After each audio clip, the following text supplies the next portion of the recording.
Hello everyone, welcome to नानस्टार academy. IPU sport round 1 आप लोगों ने देख लिया होगा। और जो भी सीट आपको अलॉटेड हुआ है या फिर जिन्हें कोई भी सीट यहाँ पे नहीं मिला है, उनके लिए क्या करना होगा, और जिन बच्चों को सीट अलॉटमेंट मिला है उन बच्चों को नेक्स्ट प्रोसीजर क्या करना होगा, वो सबसे ज्यादा जरूरी है। क्योंकि आप लोगों को अभी इसका जो शेड्यूल नहीं पता रहेगा, क्योंकि ऑलमोस्ट आपके पास 2 दिन बचे हुए हैं जिन बच्चों को सीट अलॉटमेंट हुआ है। और जिन्हें कोई भी सीट अलॉट नहीं हुआ है वो नेक्स्ट राउंड में किस तरीके से जाएंगे या फिर उन्हें क्या करना होगा। आने वाला स्पोर्ट राउंड आपका ऑफलाइन होगा, ऑनलाइन होगा, ठीक है, इस सब के बारे में हम लोग बात कर रहे होंगे। और कौन कौन से बच्चे इसमें एलिजिबल हैं, क्या क्राइटेरिया रहने वाला है, आपको रिजर्वेशन मिलेगा या नहीं मिलेगा, सारी चीजें आप लोगों को इस वीडियो में देखने को मिल जाएंगी। तो सबसे पहले हम बात कर लेते हैं उस शेड्यूल के बारे में जो कि आप लोगों को कल अलॉटमेंट देखने को मिला था 8 अगस्त को। और आज और कल, ठीक है, 9th और 10th, ये दोनों डेट आप लोगों के लिए रिपोर्टिंग प्लस में जिन बच्चों को फर्स्ट टाइम सीट अलॉटमेंट हुआ है उन बच्चों के लिए पार्ट एकेडमिक फी पे करने के लिए ये लास्ट डेट रहने वाले हैं। ठीक है, अब यहाँ पे एग्जैक्टली कौन कौन बच्चों को यहाँ पे फिर से पे करना होगा और कौन से बच्चे ऐसे हैं जिनको कोई भी पेमेंट यहाँ पे नहीं करना है, उन्हें जस्ट अपना रिपोर्टिंग के लिए जाना होगा। तो सबसे पहले देखिए, पूरे शेड्यूल को हम 1 बाय 1 देख रहे होंगे, आप लोगों से एक भी पॉइंट यहाँ पे मिस नहीं होगा, ठीक है, लेकिन वीडियो को लास्ट तक देखना ताकि आप लोगों से एक भी चीजें यहाँ पे ना छूटे। तो सबसे पहले तो आपका जो भी काम है, वो जिन बच्चों को फर्स्ट टाइम सीट अलॉट हुआ है उन्हें अपनी सीट को एक्सेप्ट करना होगा। जो भी पार्ट एकेडमिक फीस है 96,000 रुपीज वो आपको पे करनी पड़ेगी। ठीक है, लेकिन ये वही बच्चे करेंगे जिन्होंने अभी तक एक भी पेमेंट नहीं किया है, जिन्होंने अभी तक 96,000 कभी भी किसी भी राउंड में, चाहे वो आपके नॉर्मल 3 राउंड हुए हो, अपग्रेडेशन हुआ हो, स्पोर्ट राउंड 1 तो अभी है, इसका अलॉटमेंट आया ही है, तो पिछले जो भी 4 राउंड हुए हैं उनमें से आपने किसी में भी अपना जो भी पार्ट एकेडमिक फी है यानी कि 96,000 रुपीज आपने पे नहीं किया है, सिर्फ वही बच्चे यहाँ पे ये पेमेंट कर रहे होंगे। फिर चाहे देखिए, कुछ बच्चे ऐसे भी होंगे जिन्होंने उस टाइम पे अपना पेमेंट कर दिया होगा लेकिन बाद में उन्होंने सीट विड्रॉल कर लिया होगा, तो उन बच्चों को यहाँ पे फिर से पेमेंट करने की जरूरत नहीं है। वो जो आपका अमाउंट था, विड्रॉल अमाउंट था, वही यहाँ पे ऑटोमेटिक अपना जो भी एडजस्ट हो जाएगा और ये जो पेमेंट है आपकी वो डन आपको दिखेगा उधर।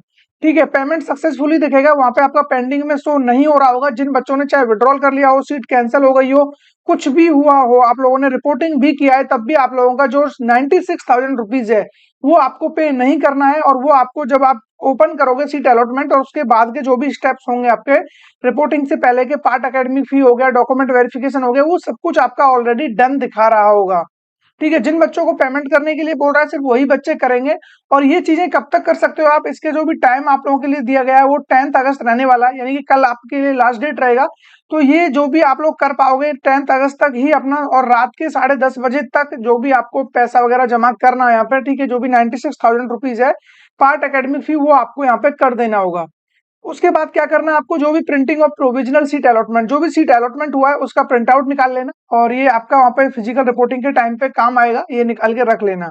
और जिन बच्चों को सीट अलॉट हुआ है लेकिन वो यहाँ पे नहीं जाना चाहते हैं, या उनको पहले से कोई सीट अलॉटमेंट हो रखा है और वो चाहते हैं कि उन्हें अपना एडमिशन विड्रॉल चाहिए, सीट विड्रॉल करना है, तो वो भी आप 10th अगस्त को कर सकते हो, कोई भी प्रॉब्लम नहीं है। ठीक है, 10th अगस्त तक अपना सीट विड्रॉल कर सकते हैं। और ये सीट विड्रॉल करना क्यों जरूरी है वो भी मैं आपको बता देता हूँ, जब मैं आपको बताऊंगा कि जो नेक्स्ट राउंड आने वाला है, इसका स्पोर्ट राउंड 2 आने वाला है, यहाँ पे कौन कौन बच्चे पार्टिसिपेट करेंगे, उससे आपकी चीजें क्लियर हो जाएंगी। पहले मैं आपको थोड़ा सा यहाँ पे एक्सप्लेन कर देता हूँ कि क्या आपकी चीजें रहने वाली हैं। ठीक है, स्पोर्ट राउंड 2 के बारे में भी मैं आपको बताऊंगा, एग्जैक्टली सब कुछ आपको यहाँ पे मिल रहा होगा। उसके बाद क्या करना होगा, देन आपका ये सारी चीजें हो जाएंगी आपका। उसके बाद होगा फिजिकल रिपोर्टिंग। अब रिपोर्टिंग कब तक करना होगा, ये भी आपका 9 to 10 में करना होगा। और यहाँ पे जितने भी डॉक्यूमेंट्स हैं, अब वो डॉक्यूमेंट्स हर एक कॉलेज के थोड़े अलग भी हो सकते हैं। ठीक है, मैक्सिमम डॉक्यूमेंट सेम ही रहेंगे, लेकिन एक दो डॉक्यूमेंट थोड़े डिफरेंट हो सकते हैं, तो आप एक बार फॉर्मेट चेक कर लेना कॉलेज ने एज इट इज कौन से डॉक्यूमेंट्स मांगे। जो भी कॉलेज आपको अलॉट हुआ है उसकी ऑफिशियल वेबसाइट पे जाना और वहां पे उनका पूरा फॉर्मेट और जो भी बैलेंस फीस है वो भी आपको साथ में लेके जाना पड़ेगा। ठीक है, 96,000 रुपीज आपने दे दिया होगा, या जिनको फर्स्ट टाइम सीट अलॉटमेंट हुआ है वो इस बार देने वाले हैं। इसके बाद जो भी आपका पूरा साल का फीस बनता है, उसका जो भी अमाउंट बचेगा वो आपको साथ में लेके जाना पड़ेगा। अब वो किस मोड में पे करना है, वो आप ऑनलाइन भी कर सकते हो, वो debit card, credit card, net banking, NFT, सब हर तरीके से आप कर सकते हो, कोई भी प्रॉब्लम नहीं है। ठीक है, आप डीडी भी लेके जा सकते हो।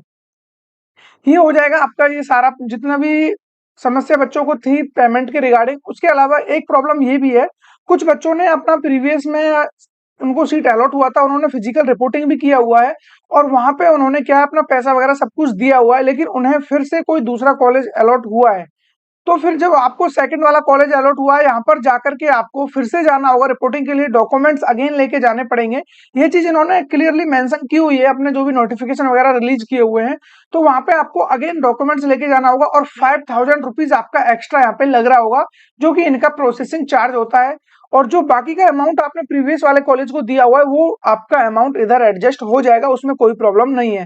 अगर आपका प्रीवियस वाले में ज्यादा अमाउंट गया है, तो वो आपका जो भी आपने बैंक डिटेल्स यहाँ पे डाली हुई है, उसमें आपको एज ए रिफंड मिल जाएगा, कोई इश्यू नहीं है। ठीक है, ये सारी चीजें हो जाएंगी। अब बात कर लेते हैं स्पोर्ट राउंड 2 के बारे में।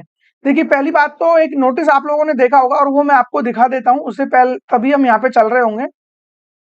देखिए, स्पोर्ट राउंड 2 के बारे में इन्होंने क्लियरली बोला हुआ है यहाँ पे, जो बच्चे इंटरेस्टेड हैं स्पोर्ट राउंड 2 में। देखिए, important notice regarding counselling of sport round 2। ठीक है, स्पोर्ट राउंड 2, और ये आप लोगों का जो भी होने जा रहा है इस बार, ये ऑफलाइन होगा, ये भी इन्होंने क्लियरली बोल दिया इधर। The detail schedule for conduct of sport round 2 of counselling shall be displayed of the website on 8 अगस्त। पहली बात तो देखिए, जो इन्होंने डेट दी हुई थी, ये जो नोटिस मैं आपको दिखा रहा हूँ, ये 2 अगस्त को ही आ चुका था, लेकिन तब तक ये क्लियर नहीं हुआ था कि एग्जैक्टली किन किन बच्चों के लिए ये शेड्यूल रखा गया है। लेकिन अब ये सारी चीजें क्लियर हैं एकदम से। देखिए, इन्होंने क्लियर बोला है कि जो भी शेड्यूल है आपका स्पोर्ट राउंड 2 का, वो 8 अगस्त को आएगा, लेकिन 8 अगस्त को वो शेड्यूल नहीं आया था। और इन्होंने जो 8 अगस्त को शेड्यूल आया था स्पोर्ट राउंड 1 का, वहां पे क्लियरली बोल दिया है कि सेकंड राउंड का जो शेड्यूल है वो 9 अगस्त को मिलेगा। ओवरऑल आज आपको पूरा शेड्यूल देखने को मिल जाएगा, लेकिन उस शेड्यूल की जरूरत पड़ेगी नहीं, क्योंकि सारी चीजें मैं आपको ऑलरेडी अभी बता देने वाला हूँ कि एग्जैक्टली क्या आएगा शेड्यूल में। देखिए, सबसे पहले आप देख सकते हो, पॉइंट नंबर सेकंड देख सकते हो, the sport round second counselling will be done for the seat remaining vacant after reporting of candidate after sport round 1। जो भी स्पोर्ट राउंड 1 के बाद सीट वैकेंट बचेंगी, उन्हीं के ऊपर आपका ये स्पोर्ट राउंड 2 होने वाला है। और यहाँ पे देखिए, respected university school of student affiliated institution, vacancies arising due to withdrawal of admission, कुछ बच्चों ने अपना सीट विड्रॉल किया होगा, उसकी वजह से सीट वैकेंट होंगी। कैंसिलेशन ऑफ अलॉटेड सीट, जो सीट अलॉटेड था बच्चों की सीट कैंसिल हो रही होंगी, उसकी वजह से भी आपको सीट अलॉटमेंट मिलेगा। अनअलॉटेड सीट ईटीसी, ठीक है, कुछ सीट ऐसी होंगी जो कि बच्चों को अलॉट हुई ही नहीं है। ठीक है, तो ये आपकी सीट्स यहाँ पे रहने वाली है। और उसके बाद आप नीचे चलोगे, अब देखिए इस लाइन में इन्होंने क्लियरली मेंशन किया हुआ है, the university will conduct sport round in offline mode. ठीक है, जो आपका सेकंड राउंड का स्पोर्ट राउंड होगा वो ऑफलाइन मोड में होगा, और इसमें वो बच्चे पार्टिसिपेट करेंगे जिन्होंने जेईई मेंस 2024 में अपना एग्जाम क्वालिफाइड किया था। ठीक है, लेकिन जो बच्चे एडमिटेड हैं ऑलरेडी, ठीक है, एडमिटेड कैंडिडेट्स, या फिर एडमिटेड कैंडिडेट्स कौन है एक्चुअली, देखिए जिन बच्चों को सीट अलॉटमेंट हुआ था और उन्होंने अपना 96,000 रुपीज भी पे किया था, उसके बाद रिपोर्टिंग भी किया हुआ है, उन बच्चों के पास ऑलरेडी सीट अलॉटेड है और वो अपना एज ए उनके पास सीट रिजर्व है, तो वो बच्चे यहाँ पे पार्टिसिपेट नहीं कर सकते। ऑनलाइन मोड में आप नो डाउट फ्रेश रजिस्ट्रेशन, आप चॉइस फिलिंग सब कुछ कर सकते हो, और जिन बच्चों को सीट अलॉटेड है वो भी बच्चे पार्टिसिपेट करते हैं। लेकिन ऑफलाइन में ये चीजें पॉसिबल नहीं है, तो ऑफलाइन में सिर्फ वही बच्चे जाएंगे जिनके पास कोई भी सीट रिजर्व नहीं है। ठीक है, कुछ बच्चे ऐसे होंगे जिनका सीट कैंसिल हो गया है, जिन्होंने विड्रॉल ले लिया है, तो वो सभी बच्चे जा सकते हैं, कोई प्रॉब्लम नहीं है। लेकिन जिन्होंने रिपोर्टिंग वगैरह करके सारा काम ओके कर दिया है, वो बच्चे सेकंड राउंड में नहीं जा सकते, ये चीज आप लोग याद रखना।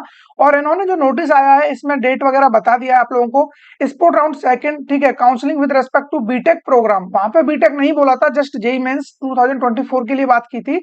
एंड आपका जो भी एलई बीटेक होने वाला है, ठीक है, shall be conducted offline in physical mode. अब इसका जो टाइम रहने वाला है वो 13 अगस्त से लेकर के 14 अगस्त आपका रहेगा। ठीक है, तो आपके लिए 2 दिन यहाँ पे मिलने वाले हैं, और दोनों दिनों में ही आपका ऑफलाइन ये पूरा चल रहा होगा। अब एग्जैक्टली किन बच्चों को कब बुलाया गया, कि आपको कैटेगरी के हिसाब से बुलाया जाएगा या आपको दिल्ली रीजन आउटसाइड के हिसाब से बुलाया जाएगा, वो सारी चीजें जो भी इनका शेड्यूल अभी आया नहीं है, उसके लिए इन्होंने क्लियरली बोला है, द डिटेल शेड्यूल रिगार्डिंग, ठीक है, regarding conduct of offline spot round of counselling with respect to BTech programme. ठीक है, and LE BTech CET, code है इनका 128 और बीटेक का कोड है आपका 131, विल बी नोटिफाइड ऑन 9 अगस्त। तो आज ऑलरेडी 9 अगस्त हो चुका है, तो अभी इसका शेड्यूल आ जाएगा कुछ ही टाइम बाद। ठीक है, जैसे ही शेड्यूल आएगा तो मैं उसको भी आप लोगों के सामने लेके आ रहा हूँ। लेकिन आज का जो ये वीडियो सबसे ज्यादा उन बच्चों के लिए इंपॉर्टेंट है जिनको यहाँ पे स्पोर्ट राउंड में सीट अलॉटमेंट हुआ है, और उन्हें अपना फिजिकल रिपोर्टिंग वगैरह करके आ जाना चाहिए। जिन्होंने फर्स्ट टाइम सीट अलॉटमेंट हुआ उन्हें 96,000 रुपीज पे करना होगा, और जिन्होंने ऑलरेडी पे किया हुआ है उन्हें जस्ट रिपोर्टिंग के लिए जाना है, डॉक्यूमेंट्स अपना लेकर चले जाना।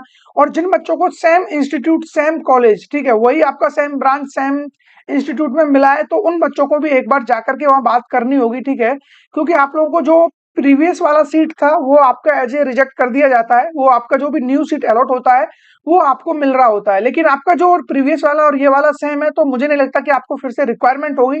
लेकिन आपको एटलीस्ट वहाँ पे अटेंडेंस जाके लगानी होगी कि जो आपको सीट अलॉट हुआ है, क्योंकि उनके डेटाबेस से वो सीट आपकी जा चुकी है, चाहे वो सेम सीट हो या अदर सीट हो।